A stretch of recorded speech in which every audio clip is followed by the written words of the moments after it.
mañana con exactamente 39 minutos. Estamos de vuelta acá en Radio Análisis y saludamos de inmediato al investigador de Fundación Sol, sociólogo Benjamín Sáez. ¿Cómo estás, Benjamín? Muy buenos días. Hola Claudio, buenos días. Sí, Benjamín, vamos a hablar respecto del costo de la vida, en particular por este hecho puntual que nuevamente va a afectar a los bolsillos de los chilenos y las chilenas, que es el alza de las tarifas eléctricas. Sabemos que de un tiempo a esta parte ha ido aumentando constantemente el valor de este servicio por una serie de factores que han sido explicados por las autoridades y que en el fondo redundan en esta situación que, de acuerdo al ministro de Hacienda, Mario Marcel, eso sí, ya debería estar pronto a terminar. Pero las tarifas eléctricas no es lo único que sube y, como dice el dicho popular, Benjamín, sube todo pero menos los sueldos. ¿Qué está pasando finalmente? ¿Cómo lo están viendo ahí en Fundación Sol? Sí, justamente, bueno, es importante poner esto en contexto porque venimos justamente de lo que se entiende como un descongelamiento de las tarifas. Recordemos que para un poco antes de lo que se conoce como el estallido social, ¿verdad? Recordemos en octubre, eh, se anunció un alza en las tarifas eléctricas que iba a ser cercana, un poco superior al 9%. Y bueno, una vez que se produce toda esta seguidilla de protestas, manifestaciones, como una medida, ¿no?, de contener el descontento en ese momento, el gobierno del expresidente Piñera impulsa una medida de congelamiento de las tarifas. Este congelamiento llevó a acumular una deuda con las generadoras eléctricas superior a los 6.000 millones de dólares, que es de alguna u otra forma lo que actualmente se está saldando como deuda, que va a estar hasta, digamos, se estima que puede llegar a ser pagada totalmente hacia el año 2035. Entonces, es una deuda relevante, ¿no? Y que el impacto directo que tiene a nivel de los hogares se puede observar muy fuertemente el último año, ya que este descongelamiento en realidad se comenzó a activar desde mediados de junio de 2024. Si vemos, por ejemplo, lo que costaba una tarifa a principios del año 2024 para un hogar, ¿no?, en el consumo domiciliario, y lo que cuesta hoy, luego de, digamos, una vez que se concrete esta alza, los hogares podrían estar experimentando un aumento de tarifa del orden del 60% en poco más de un año. Es decir, si alguien pagaba 30.000 pesos de electricidad, podría terminar pagando, ¿no?, con esta última alza anunciada, cerca de 48.000 pesos. Por lo tanto, es una alza que tiene un impacto directo en la economía de los hogares. Ahora, En este Benjamín... caso, Claudio, disculpa, solo para agregar un dato, la última alza que estamos comentando ahora en realidad proviene de lo que es el ajuste del precio del dólar. Por lo tanto, en realidad no es una alza asociada a este descongelamiento, sino que se viene a añadir por sobre, ¿no?, este proceso de descongelamiento, un alza que tiene que ver con el aumento en el precio del dólar. Ujú. Ahora, Benjamín, toda esta situación, obviamente, como explicabas muy bien, tiene un impacto considerable en los bolsillos de los chilenos y los chilenas. Y esto que dije al principio un poco en broma respecto de que está subiendo todo menos los sueldos, si tú quieres, no es broma, es algo efectivo. ¿Qué pasa también con esa correlación, no? Porque estamos viendo que algunos servicios que son básicos, es decir, uno no puede prescindir de la energía eléctrica, tienen estas alzas, pero no hay manera de que finalmente los bolsillos de las personas puedan amortiguar o recibir de una manera tal que no le afecte al presupuesto familiar precisamente esas alzas.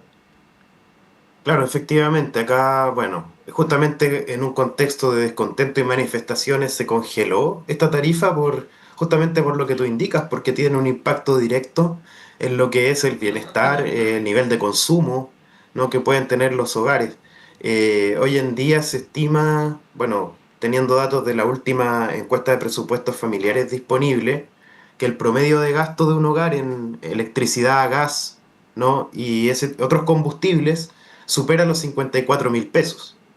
Este es un valor promedio que en los meses de invierno sobre todo, ¿no?, puede tener un valor más alto incluso. Entonces, si uno contempla vivienda, agua, electricidad, gas, combustible, ¿no?, estos gastos básicos de los hogares, podemos observar que el promedio de gasto en las capitales regionales supera los 260.000 pesos por este concepto, ¿no? Entonces, es sin duda un componente relevante y sobre todo en los quintiles de menores ingresos. Por ejemplo, en el quintil de menores ingresos, solo en electricidad, gas y combustible se gastan más de 38.000 pesos en promedio al mes. Es una cifra relevante si observamos por otro lado, como tú señalas, lo que es el nivel de vida en general y lo que son los salarios. Recordemos que un hogar promedio en Chile tiene un nivel de gasto que está alrededor de 1,4 millones de pesos. Es decir, un gasto significativo en el cual se van sumando estos gastos y en el caso particular de la energía, ¿no? Que es un sistema bastante complejo que integra tanto la generación eléctrica como la transmisión y la distribución y que va agregando, ¿no? gastos en cada una de estas etapas. Acá es importante consignar que esta no es la última deuda que se va a saldar con las tarifas, sino que viene ahora un proceso a futuro de saldar la deuda que existe con las distribuidoras de electricidad, que es una deuda estimada en 600 millones de dólares aproximadamente, y que probablemente va a generar un impacto en las tarifas futuras también. En contraposición, ¿no? Porque este es un, entre comillas, sector de la economía o mercado, ¿no? regulado, que por lo tanto el comportamiento de sus precios tiene más que ver con la regulación que con la competencia entre empresas, ¿no? Porque Ujú. a diferencia de otros productos, acá no se puede elegir, ¿no? desconectarse de la red y conectarse a otra que no existe, no está la alternativa, ¿no? Por lo tanto, mucho de lo que pasa en este sector tiene directamente que ver con las regulaciones, ¿no? con las tarifas, y en ese contexto es importante pensar, ¿no? ¿Qué rol le estamos dando a el consumo domiciliario? ¿Qué nivel de prioridad dentro de las políticas energéticas a nivel nacional? ¿No? El Ujú. derecho al acceso a la energía y el costo que se está pagando en términos domiciliarios, ¿no? versus a lo que se le está dando prioridad, que de una u otra manera es el consumo energético de la industria, sobre todo, ¿no? en sectores de industria, pero no solo industria, sino que también actividades extractivas, sobre todo en sectores, por ejemplo, como la minería, que consume grandes cantidades de agua y electricidad, ¿no? Y que paradójicamente, ¿no? vemos como también esta alza en las tarifas no impacta de igual forma a todos los territorios del país. En regiones, justamente, por ejemplo, una región de alta actividad minera como es Antofagasta, esta alza, ¿no? que estamos comentando de 7,1% podría superar el 11%, por ejemplo, dado que estas tarifas además no son homogéneas en términos territoriales. Por lo tanto, acá hay sin duda un problema de fondo, ¿no? que nos trae a colación esta alza específica que tiene que ver con cómo se regula, ¿no? el sector eléctrico, cómo se garantiza el derecho al acceso a la energía y por otro lado, lo que está pasando en términos de lo que es el mundo del trabajo, ¿no? y cómo existen muy pocas herramientas para contrarrestar el alza del costo de la vida, que es un poco Ujú. lo que tú nos comentabas al principio, Claudio, que todo sube, ¿no? en cierta forma, muy rápido, ¿no? los costos, los gastos de los hogares, sin embargo sus salarios no crecen a la misma velocidad. Ujú. Entonces, vemos rápidamente cómo se trasladan ciertos costos a los hogares, a los consumidores, ¿no? Pero la capacidad económica, los salarios, ¿no? con los que se financia ese gasto, lamentablemente no acompañan siempre. Recordemos que prácticamente es solo un 10% de la población el que está cubierto por algún tipo de contrato colectivo que pueda negociar, e incluso en esos casos el reajuste del IPC no es un piso de la negociación colectiva, quiere decir que incluso sindicatos que han logrado esta conquista la pueden perder al momento de volver a negociar. Entonces Ujú. también acá hay una normativa laboral, ¿no? que no está protegiendo la capacidad de consumo de los hogares en la medida que el alza de los salarios respecto al costo de la vida es algo que no está garantizado lamentablemente mediante los mecanismos de negociación, que es lo que uno debería esperar por ejemplo, cuando existe una negociación a nivel sectorial o negociaciones que permiten destacar o hacerse cargo de las diferencias regionales, que por ejemplo puedan responder los salarios a lo que es el costo de la vida en cada territorio, en cada lugar. Ujú. Benjamín, por último, pasando a una situación más macro, la electricidad era un servicio que hasta hace un tiempo, que hay que reconocerlo, cada vez más lejano, por lo menos en uno de sus puntos dentro de la cadena productiva, que era la distribución, era público. Se licitó posteriormente y ahora finalmente la tarea de la distribución pasó a manos de privados. ¿Qué tanto podría cambiar el escenario, por ejemplo, respecto de estas alzas si es que efectivamente hubiese un actor estatal dentro de esta cadena, por así decirlo, de generación y distribución presente? ¿Qué podría ocurrir en ese sentido? Bueno, lo primero que es relevante de considerar cuando ingresan agentes privados, ¿no?, a este tipo de negocios, es que se asegura una tasa de ganancia, ¿no? Hay en el costo del servicio, ¿no? Se asegura de una u otra manera el interés de lucrar, ¿no?, que tienen estas compañías sobre lo que, reiteramos, puede ser entendido, ¿no?, como un derecho básico hoy en día. Hay gente que incluso hemos visto cómo ha pasado con los cortes de electricidad, ¿no?, que su vida depende de forma muy directa de este suministro, de este servicio, pero también, digamos, en casos menos dramáticos, ¿no?, que lo que es la electrodependencia, las actividades económicas de los hogares, ¿no?, de pequeños negocios, emprendimientos también, está derechamente, ¿no?, ligada a este servicio. Hoy en día, incluso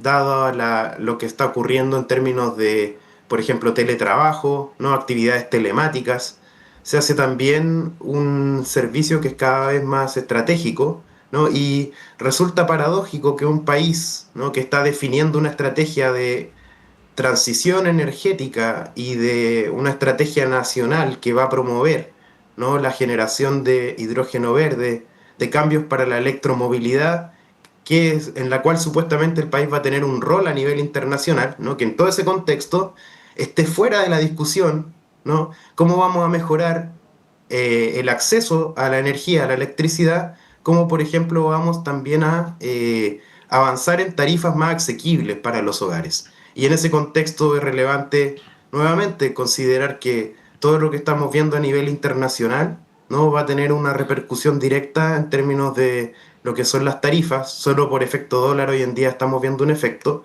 pero además está todo este otro efecto relacionado con eh, lo que puede hacer el precio de los combustibles a nivel global. Recordemos que Chile, si bien se ha planteado esta ruta de transición, ¿no?, en cierta forma hoy en día continúa dependiendo en una medida importante de combustibles fósiles.